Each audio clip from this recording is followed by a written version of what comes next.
खडकवासला धरणाच्या बॅकवॉटर परिसरात पाण्यावर तरंगत असलेल्या एका 29 वर्षीय तरुणाचा मृतदेह आज आढळून आला. हवेली आपत्ती व्यवस्थापन रेस्क्यू टीमने तत्परतेने मृतदेह बाहेर काढत पुढील कारवाई केली.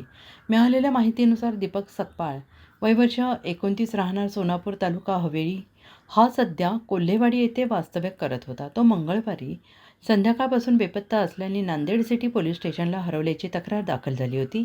आज खडकवासला बॅकवॉटर परिसरात पर्यटकांना पाण्यावर अनोळखी तरुण तरंगताना दिसला.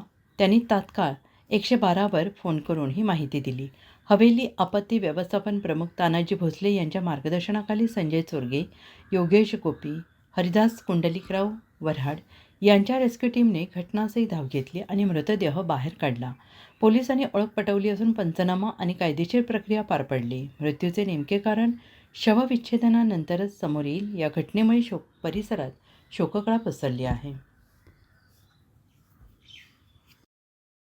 साप्ताहिक पोलीस वॉरंटच्या स्थानिक बातम्या आणि व्हिडिओ नक्की पहा. लाईक करा, शेअर करा, कमेंट करा आणि तुमच्या स्थानिक बातम्यांचे व्हिडिओ आमच्यासोबत शेअर करा.